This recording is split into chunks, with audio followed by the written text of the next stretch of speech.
ছোট্ট মতন একটি হাদিস, এই কোরআন এবং হাদিসকে সামনে রেখে বিষয়ের উপরে কথা বলে আমি আমার বক্তব্য সাইদি করব ইনশাআল্লাহ। মা তৌফিক ইল্লা বিল্লাহ। আজকে যে বিষয়ের উপরে আলোচনা হবে সেই বিষয়টা প্রত্যেকটা মানুষের আশা আকাঙ্ক্ষা সেই জায়গায় যাওয়া। সেই বিষয়টার নাম হলো জান্নাত। প্রথম যখন আমি এখানে জয়েন করেছিলাম তখন একটা বিষয় আলোচনা হয়েছিল জাহান্নাম। সেরকম পরিস্থিতি না আসার কারণে জান্নাতটা তখন আলোচনা করাই হয়নি।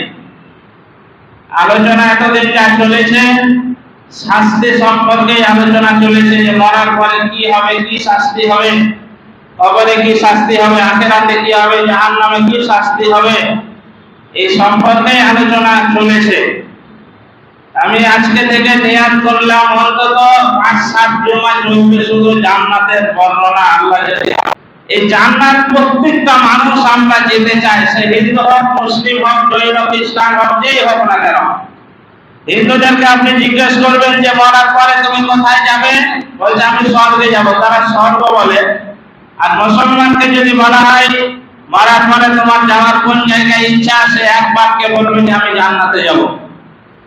তো প্রত্যেকটা মানুষের ইচ্ছা আকাঙ্ক্ষা যে মরার পর আমার যাই হোক, মরার পরে অন্তত আমি যেন জান্নাতটা পাই। তো জান্নাত পেতে গেলে আপনাকে অবশ্যই কিছু কাজ আছে করতে হবে। দুনিয়াতে একটা কোনো জিনিস পেতে গেলে আপনাকে তার পিছনে পরিশ্রম করতে হবে, কাজ করতে হবে সেই অনুযায়ী, না হলে দুনিয়ার কোনো কাজ আপনার দ্বারা হাসিল হওয়া সম্ভব নয়। আপনি মাস্টারি চাকরি নিতে গেলে আপনাকে যথারীতি পড়াশোনা করতে হবে সেই লাইনে, আর্মিতে চাকরি করতে গেলে সেই লাইনে ট্রেনিং করতে হবে, এখানে ইমামতি করতে আসলে সেই মতন ট্রেনিং করে আসতে হবে, যে সে ইমামতি করা তার দ্বারা সম্ভব নয়। দুনিয়াতে প্রত্যেকটা কাজের পিছনে যেমন আপনার শ্রম দরকার, তাহলে আপনি সেটা হাসিল করতে পারবেন। ওই রকমই জান্নাত যেতে গেলে আপনাকে দুনিয়াতে কিছু কাজ আল্লাহ রাব্বুল আলামিন বলে দিয়েছেন। সেই কাজ যদি আপনার দ্বারাই হয়ে থাকে, আপনি করতে পারেন, তাহলে আপনি জান্নাতের আশা করবেন, কোনো অসুবিধা নেই, এটা আল্লাহই বলেছেন। তো আমি প্রথম যখন জাহান্নামের আলোচনা শুরু হয়েছিল তখন একটা কথা বলেছিলাম যে আমরা সচরাচর জেনে থাকি যে জাহান্নাম হচ্ছে ৭টা, জান্নাত হলো ৮টা। এটা সচরাচর আমরা তখন জানতাম, কিন্তু এটা কোরআন হাদিসে কোনো জায়গায় আপনি দেখাতে পারবেন না যে জাহান্নাম ৭টা, জান্নাত ৮টা। এটা কোরআন শরীফের কথা নয়। এটা সচরাচর সমাজে চলে। আগেকার আলেমেরা হয়তো বলেছেন সেভাবে, যেহেতু আগে সেরকম তাফসীর ছিল না, ইন্টারনেট সেভাবে ছিল না, তারা রিসার্চ করার সেরকম সুযোগ পায়নি। এখন কোরআন হাদিস রিসার্চ করে যেটা পাওয়া যাচ্ছে যে জান্নাত ৭টা নয়, জাহান্নাম ৮টা। জান্নাত ৮টা নয় এবং জাহান্নাম ৭টা নয়। জান্নাতও একটা, জাহান্নামও একটা, কিন্তু তার স্তর ভাগ আছে। এটা আপনার আশা করি মাইন্ডে চলে এসেছে। স্তর ভাগটা যেহেতু জাহান্নামের সময় আপনাকে আমি ভাগ করে দিয়েছিলাম, যেমন একটা স্কুলে 1 থেকে 10 পর্যন্ত ক্লাস থাকলে 10টা ঘরে 10টা ক্লাস হয়, একটা ঘরে সমস্ত ক্লাসকে ঢোকানো হয় না। যেহেতু প্রত্যেকটা ক্লাসের ছাত্রর যোগ্যতা আলাদা আলাদা, অনেক ছেলেকে 9-এর বই যদি পড়ানো হয় সে কিছুই বুঝতে পারবে না, তার জন্য ক্লাস যেমন আলাদা, যোগ্যতা যার যেরকম সেই ক্লাসে ঢুকে সেরকম ক্লাস করবে। সেরকমই দুনিয়াতে আপনি যা অর্জন করেছেন, একই জান্নাতে যদি সবাইকে ভরা হয়, তাহলে আপনি মনে করেন যে আপনি নামাজ পড়েছেন 5 ওয়াক্তের, ভালো কাজ করেছেন, জান্নাত আপনি পেয়েছেন। কিন্তু একটা মানুষ তাহাজ্জুদের নামাজ পড়েছে, তার দ্বারা কোনো রকমের অন্যায় হয়নি, সেই লোকটাও জান্নাতে গিয়েছে। আপনাকে আর তাকে যদি এক জায়গায় ধরা হয়, তাহলে আল্লাহর একটা বেইনসাফি করা হবে। যেহেতু দুনিয়াতে সে পরিশ্রম বেশি করেছে, তার জায়গা হবে উচ্চ, তার জায়গা হবে ভালো আপনার চাইতে। তার জন্য জান্নাতেরও স্তর ভাগ করে দেওয়া হয়েছে। জান্নাতের স্তর হলো 8টি। এখন কোন কাজ করলে আপনি কোন স্তরে জান্নাতে যাবেন, এটা আপনার শোনার বিষয়। আজকের বক্তব্য বিষয়ের নাম হলো কোন কাজ কোন জান্নাতে আপনি যাবেন। এবারে মিলান, আজকে একটা জান্নাতের আলোচনা হবে, জান্নাতের দরজা। এর মধ্যে আপনি যদি থাকেন আলহামদুলিল্লাহ, যদি না থাকেন তাহলে ঢোকার চেষ্টা করেন।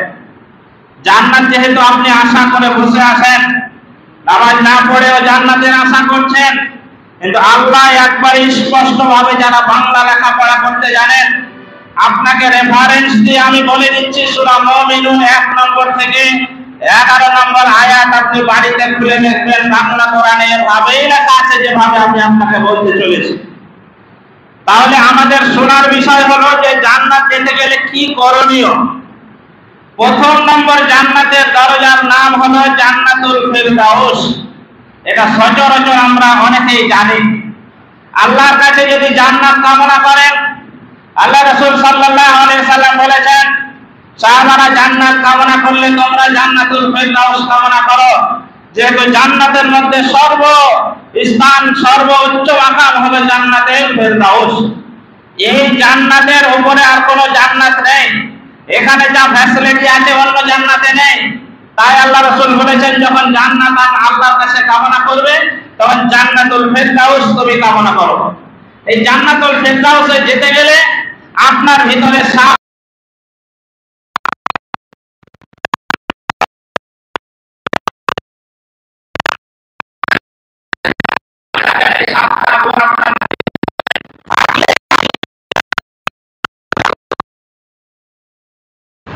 আল্লাহ রাব্বুল আলামিন পবিত্র কোরআন সূরা মুমিনুন আয়াত নাম্বার 1 থেকে 11 আল্লাহ বলছেন, বিসমিল্লাহির রহমানির রহিম, قد أفلح المؤمنون الذين هم في صلاتهم خاشعون والذين هم عن اللغو معرضون والذين هم للزكاة فاعلون والذين هم لفروجهم حافظون। আল্লাহ রাব্বুল আলামিন বলছেন, তারা সফল কাম হয়ে গেছে, তারা পাস করে গেছে, তারা দুনিয়াতে সফল হয়ে গিয়েছে যারা মুমিন। কদ আফলাহাল মুমিনুন, যারা দুনিয়াতে মুমিন তারা সফল হয়ে গিয়েছে। এবার প্রশ্ন হলো, মুমিন কারা? আল্লাহ রাব্বুল আলামিন বলছেন, যারা ঈমান এনেছে আমার উপরে, ঈমান আনার পরে পরে ঈমান অনুযায়ী সে কাজ কর্ম করেছে, দুনিয়াতে ভালো ভালো কাজ করেছে, তারাই হলো মুমিন। আর আল্লাহ আয়াতের প্রথমে বলছে তারা সফল কাম হয়ে গিয়েছে, যারা দুনিয়াতে মুমিন হতে পেরেছে। জান্নাতুল ফিরদাউস তাদেরকে দেওয়া হবে, তাদের মধ্যে 1 নম্বরের গুণ থাকতে হবে। আল্লাহ রাব্বুল আলামিন দ্বিতীয় আয়াতে বলেন, আল্লাযীনা হুম ফি সালাতিহিম খাশিউন, যারা দুনিয়াতে নামাজ পড়ে, নামাজের মধ্যে যাদের খুশু খুজু থাকে, নামাজের মধ্যে যা আল্লাহর ভয় থাকে, নম্র ভদ্র ভাবে যারা নামাজ আদায় করে, তাদেরকে কাল কিয়ামতের মাঠে আল্লাহ জান্নাতুল ফিরদাউস দিবেন। নামাজ তো আপনি পড়েন, যারা পড়েন না তাদের কথা তো এখানে কোনো গল্পই নেই। তাদের যারা পড়েন তাদেরকে আল্লাহ বলেছেন, আল্লাযীনা হুম ফি সালাতিহিম খাশিউন, যারা নামাজ আদায় করে তাদের নামাজের মধ্যে খুশু খুজু থাকে, নামাজের ভিতরে বিনয় নম্র থাকে, তারাই জান্নাতুল ফিরদাউসে যাবে। আচ্ছা বলুন, যারা নামাজ পড়ছেন, আমি যা দেখছি এই 1.5 বছর থেকে প্রায় 14-15 মাস হয়ে গেল, আমি যা দেখছি 90% লোকের নামাজ হচ্ছে না। আপনি বলবেন যে আপনি কি করছেন? তাহলে আপনাকে হাজারো দিন জুমায় বলেছি, যাদের নামাজ শুদ্ধ হচ্ছে না, যাদের দোয়া হচ্ছে না, আপনি এসার পরে বসেন আমার কাছে, শিখিয়েলেন, দেখিয়েলেন, আমি দেখিয়ে দিতে রাজি আছি। একটা মুসাল্লি এখন পর্যন্ত একটা মুসাল্লি আসতে হয়নি, ওই নামাজ আল্লাহ নেওয়ার জন্য আপনার বসে আছে, আল্লাহ বকর ঠেকা পড়েছে, ওই নামাজ আল্লাহ নেবে না। আপনি আল্লাহর কাছে এসেছেন, আল্লাহর দরবারে সিজদা দিতে এসেছেন, আপনি কতক্ষণ সিজদা দিয়ে থাকেন? একটু নামাজ দেরি হলে তো আপনি বলেন যে আমার পিঠ কোমর ধরে যায়। আপনি যখন একা পড়েন আপনি কতক্ষণ সিজদা দিয়ে থাকেন? কতক্ষণ আপনি আল্লাহর পায়ে যে সিজদা দিচ্ছেন কতক্ষণ থাকেন বলেন? রুকু কতক্ষণ আপনি করেন? নামাজ আপনার 5 মিনিটের মধ্যে শেষ হয়ে যায়, এটাকে খুশু খুশু বলা হয় না। নামাজ আপনাকে ধীর স্থির ভাবে পড়তে হবে। যদি পড়তে হয়, নামাজ যদি আল্লাহর জন্য পড়তে হয়, তাহলে ধীর স্থির ভাবে আপনাকে নামাজ পড়তে হবে, নচেত আপনি নামাজ পড়িয়েন না। যারা আসছেন আর দেশের মসজিদে নামাজের কোন নিয়ম কানুন জানেন না, যারা নামাজের কোন গুরুত্বই জানেন না যে নামাজটা কি, নামাজ কিভাবে পড়তে হবে, আপনাদের মসজিদে এসে কোনো লাভ নেই। যদি আসতে হয় তো আপনি সঠিকভাবে নামাজ জানুন এবং নামাজ সঠিকভাবে পড়ুন। নামাজে দাঁড়িয়ে ফ্যান গোলা শেষ, নামাজে দাঁড়িয়ে পিঠ চুলকানো, হাত চুলকানো, দাড়ি চুলকানো, মাথা চুলকানো, এটা খুশরু খুশরু এটাকে বলা হয় না। নামাজে যখন দাঁড়াবেন সে একবারে স্থির ভাবে দাঁড়িয়ে থাকতে হবে আল্লাহর দিকে চেয়ে, যে আল্লাহ আমাকে দেখতে পাচ্ছে। এখন যদি আপনার নেতা এসে আপনার সামনে দাঁড়ায়, তাহলে আপনি যেভাবে দাঁড়িয়ে থাকেন চুপ করে একবারে কোনো দিকে লড়াচড়া করেন না। সামান্য একটা আপনার নেতা আসলে আপনি চুপ করে দাঁড়িয়ে থাকেন, আপনার মুখ্যমন্ত্রী আসলে আপনি চুপ করে সেখানে দাঁড়িয়ে থাকেন, একটু হিলালড়া করেন না যে আমি হিলালড়া করলে আমার চাকরি যাবে। কিন্তু আল্লাহর কাছে যখন আসছেন তখন এত চুলকানি কেন আপনার, এত কেন আপনার মানে অস্থিরতা আসছে? আল্লাহ রাব্বুল আলামিন বলছেন যে নম্র এবং বিনয় ভাবে যারা নামাজ আদায় করে তারা যাবে জান্নাতুল ফিরদাউস। আজকে থেকে আপনি নামাজের কোয়ালিটি চেঞ্জ করুন। সময় লাগুক আপনার 24 ঘন্টা আপনাকে সময় দেওয়া হয়েছে, 24 ঘন্টার মধ্যে আপনি 23 ঘন্টা দুনিয়ার কাজ করছেন। 5 বারে 5 10 50 60 1 ঘন্টা যদি আল্লাহর জন্য আপনি ব্যয় করেন তাহলে যথেষ্ট। আপনি মসজিদে এসে ঠান্ডা মাথায় আল্লাহকে খুশি করার জন্য আপনি নামাজ আজকে থেকে আপনি পড়া আরম্ভ করুন। নাম্বার 2, আল্লাহ রাব্বুল আলামিন বলছেন ওয়াল্লাযীনা হুম আনিল লাগবি মু'রিদুন। এটা ভালো করে শুনুন। আল্লাহ বলছেন যারা অহেতুক কথা থেকে দূরে সরে থাকে তারা যাবে জান্নাতুল ফিরদাউস। অযথা কোনো কথার মানে নেই, সারা দিনেও হাজার কথা বলার কথার কোনো যুক্তি নেই, মানে নেই। সারাদিন বক বক করে সে বকেই চলে যায়, 100টা কথার মধ্যে 80টা মিথ্যা কথা বলে। এরকম লোক বছর মানে নেই, অন্য জায়গায় আছে। এরকম লোক দেখবেন যেখানে 5টা লোক বসে আছে বক বক করে বকেই চলে যাচ্ছে। বিশেষ করে চায়ের দোকান, বিশেষ করে চায়ের দোকানে দেখবেন 100টা কথার মধ্যে 80টা কথা মিথ্যা কথা বলা হয়। আল্লাহ রাব্বুল আলামিন বলেছেন আল্লাযীনা হুম আনিল লাগবি মু'রিদুন, যারা অহেতুক কথা থেকে দূরে সরে থাকে, অহেতুক কথা বলে না, তাদেরকে আমি জান্নাতুল ফিরদাউসে দিব। বলুন সুবহানাল্লাহ। তাহলে অহেতুক কথা থেকে আপনাকে দূরে সরে থাকতে হবে। নাম্বার 2, দুইটা গুণ আপনার ভিতরে রাখতেই হবে। নাম্বার 3, আল্লাহ রাব্বুল আলামিন বলেছেন আল্লাযীনা হুম লিয-যাকাতি ফাঈলুন, যাদেরকে দুনিয়াতে সম্পদের মালিক করেছি, যাদেরকে দুনিয়াতে সম্পদ দিয়েছি, তারা যদি সঠিকভাবে যাকাত প্রদান করে, যাকাত বের করে দেয়, তাহলে তাকে জান্নাতুল ফিরদাউস আমি দেব। দুঃখের বিষয় হলো সত্য, আজকে গজদর পাড়ার অনেক মানুষ আছে যাদের উপরে যাকাত ফরজ হয়ে গিয়েছে। তারা নামাজ হয়তো পড়ে, 5 ওয়াক্তের না হলে 2 ওয়াক্ত 3 ওয়াক্ত পড়ে, কিন্তু যাকাতের হিসাব তাদের কাছে কোনো নেই। আইডিয়াতে রোজার মাস আসলে 50,000 টাকা দান করে দেয়, এটার নাম যাকাত নয়। আমি আগেও বলেছি যাকাত যদি আপনাকে বের করতে হয়, মালের হিসাব পাই টু পাই খাতায় লিখে আপনাকে বের করতে হবে, তাহলে যাকাত আদায় হবে। আপনি যদি যাকাত আদায় না করেন সঠিকভাবে, আপনার নামাজ পড়ে কোনো কাজ নেই। যাকাত দেওয়া যেমন ফরজ, নামাজ পড়াও সেরকম ফরজ।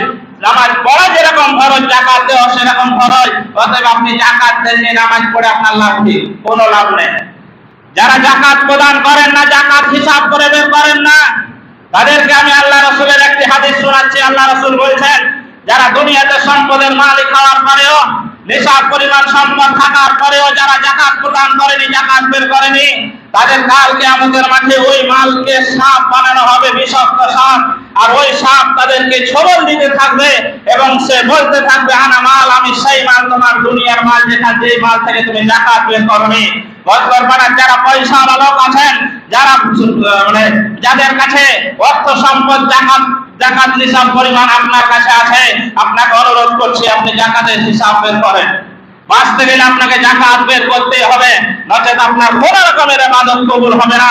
আপনি যতই দান করেন, যদি নামাজ পড়েন, যদি হজ করেন, যদি উমরা করেন, আপনি যদি আপনার করবে না। এবং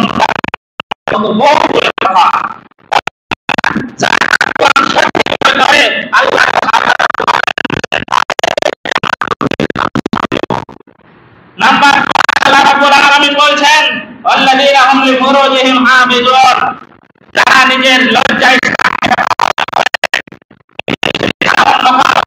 ব্যবহার করে না তারা অবশ্যই জান্নাতুল ফেরদাউস যাবে। অনেক মানুষের চরিত্র আছে নিজের স্ত্রী থাকার পরেও অন্যের বউ বেটির পিছনে সে লেগে থাকে এবং জেনায় লিপ্ত হয়। তাদেরকে আমি সাবধান করছি, আপনি যদি বাঁচতে চান তাহলে এটা আজ আপনার দ্বারাই যেন না হয়। আল্লাহ রাব্বুল আলামিন বলছেন ইল্লা আলা আজওয়াজিহিম আও মা মালাকাত আইমানুহুম ফাইন্নাহুম গায়রু মালুমিন, যারা স্ত্রী ছাড়া অন্য কারো সঙ্গে সঙ্গম করে ফামান ইবতাগা ওয়া যালিকা ফাউলাইকা হুমুল আদুন, তারাই হলো সীমালঙ্ঘনকারী, তারাই হলো সীমালঙ্ঘনকারী, তারা আল্লাহর কোরআনকে মানেনি, আল্লাহর আইনকে তারা মানেনি। তাহলে আপনার দ্বারাই যেন এই গুনাহটাও না হয়, আপনার লজ্জা স্থানের হেফাজত আপনার কাছে থাকবে।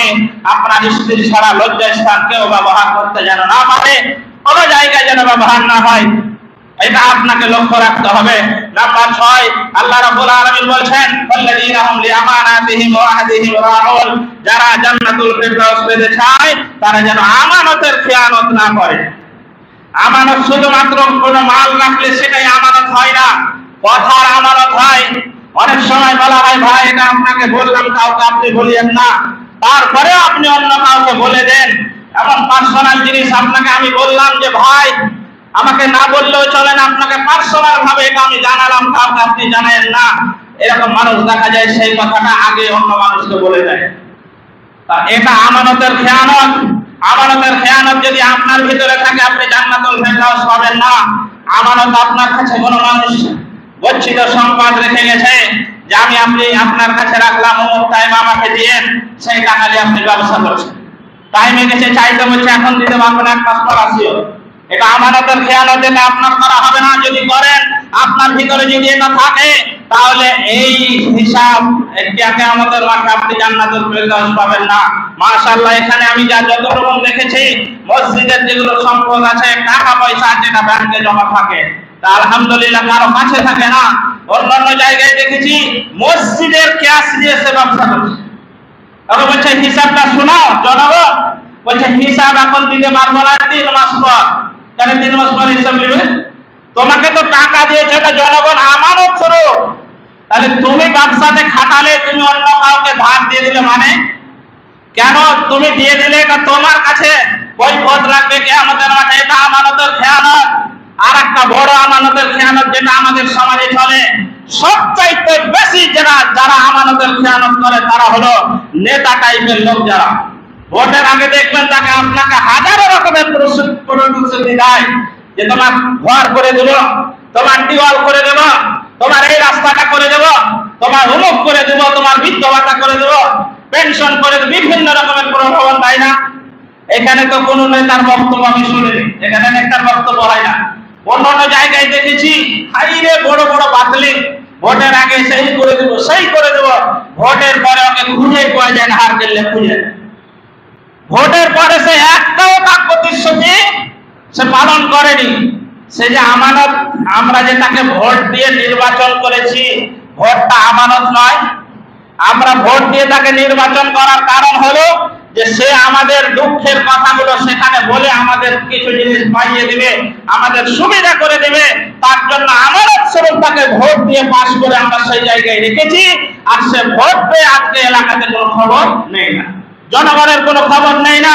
ভোটের পরে তার মেম্বারের বাড়িতে গেলে সে বাড়িতে দেখা করে না, কথা বলতে চায় না। এরকম অনেক মেম্বার প্রধান আসে। আপনাকে আমানত দেওয়া হয়েছে ভোটটা, এটা আপনি আমানতের খেয়ানত করেছেন। এই চরিত্র যদি আপনার থাকে কিয়ামতের মাঠে আপনি জান্নাতুল ফেরদাউস পাবেন না, আপনাকে জাহান্নামে যেতে হবে।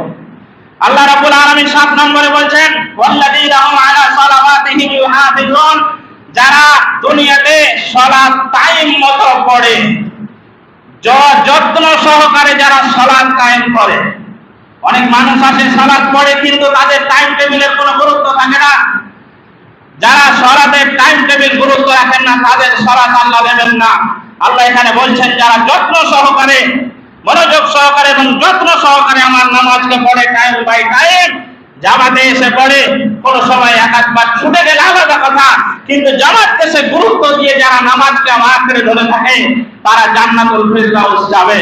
আজকে আপনি 7 দিন পরে মসজিদ এসেছেন, আপনার 5-7-35 ওয়াক্তের নামাজ ছেড়ে মসজিদে আপনি এসেছেন। একটা মানুষ যখন স্কুলে চাকরি করে কিংবা কোনো অফিসে চাকরি করে, এই সপ্তাহে 1 দিন ছুটি, সে যদি 2 দিন ছুটি নেয়, তাহলে তার অফিসের বস বলে দেয়, কি বাবা তোমার 2 দিন ছুটি হলো কেন? তখন সে বলে আমার বাড়িতে অমুক কাজ পড়ে গিয়েছিল। হয়তো প্রথম সপ্তাহ তাকে মাফ করে দেবে, দ্বিতীয় সপ্তাহ যদি আবার 2 দিন সে কামাই করে, তাহলে তাকে ওয়ার্নিং দেওয়া হবে, যদি এরপরে তুমি না কামাই যদি করো তাহলে তোমার চাকরি থাকবে না।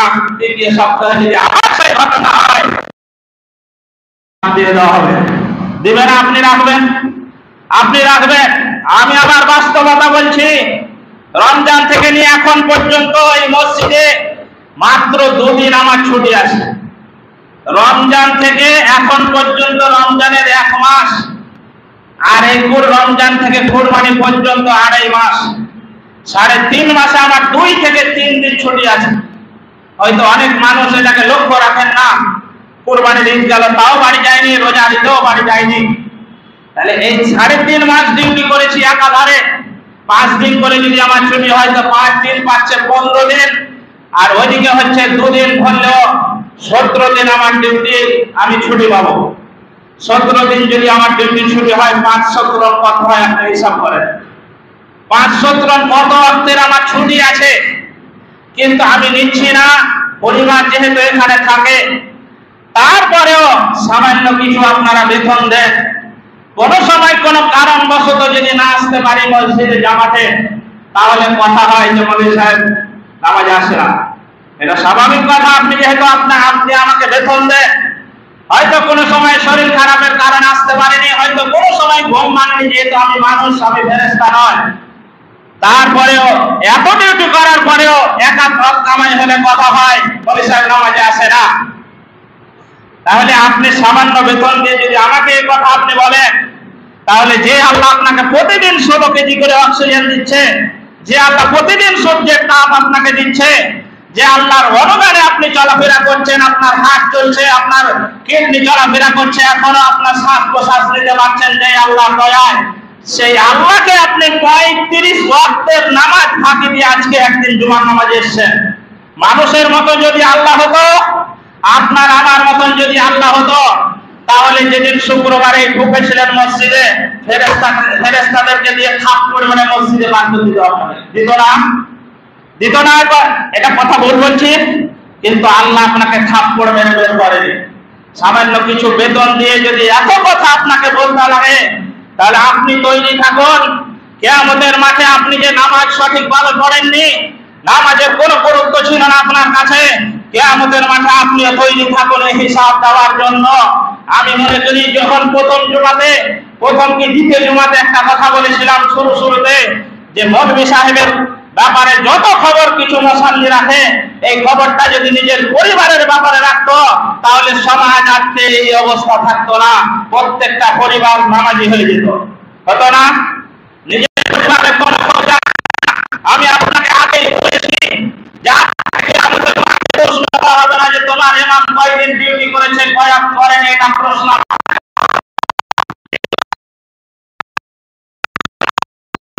চলাফেরা করে। আপনার স্ত্রী যদি সবজি ওনার কাছে সবজি কিনে, মাছ ওনার কাছে,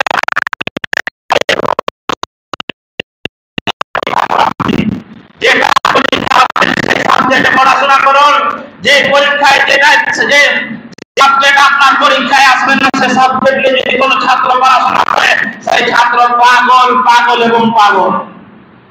অতএব আপনাকে অনুরোধ করছি, আল্লাহ যেহেতু বলছেন আল্লাযীনা হুম ফি সালাতিহিম আল্লাযীনা হুম আলা সালাতিহিম ইউহাফিজুন, আল্লাহ রাব্বুল আলামিন বলছেন যারা যত্ন সহকারে সালাত কায়েম করে, উলাইকা হুমুল ওয়ারিসুন, তারাই হলো এই উত্তরাধিকারী, তারাই হলো উত্তরাধিকারী।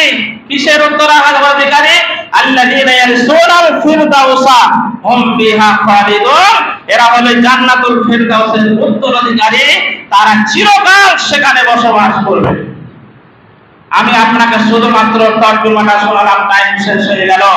7টা গুণাগুণ আপনাকে আমি বললাম, এই 7টা গুণাগুণ যদি আপনার ভিতরে থাকে, ইনশাআল্লাহ আপনি জান্নাতুল ফিরদাউস যাবেন।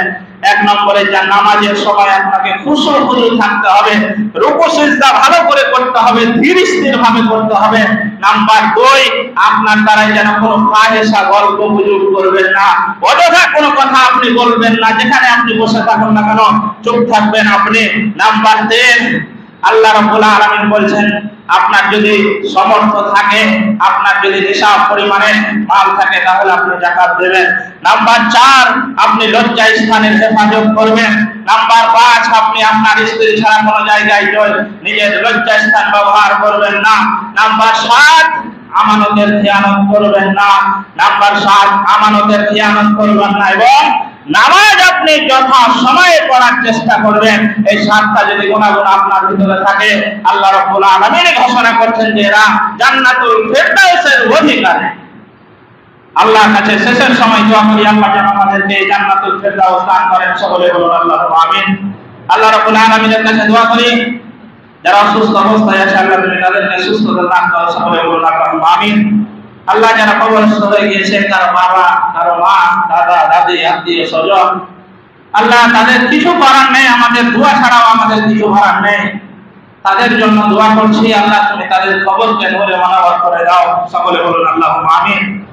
আল্লাহ এই গ্রামে যদি কোনো বালা মুসিবত আসা থাকে আল্লাহ তুমি দূর করে দাও। আর একবার বলুন আল্লাহুম্মা আমিন। ওয়া মা আলাইনা ইল্লাল বালাগ। আউযু বিল্লাহি মিনাশ শাইতানির রাজীম। বিসমিল্লাহির রহমানির রহিম।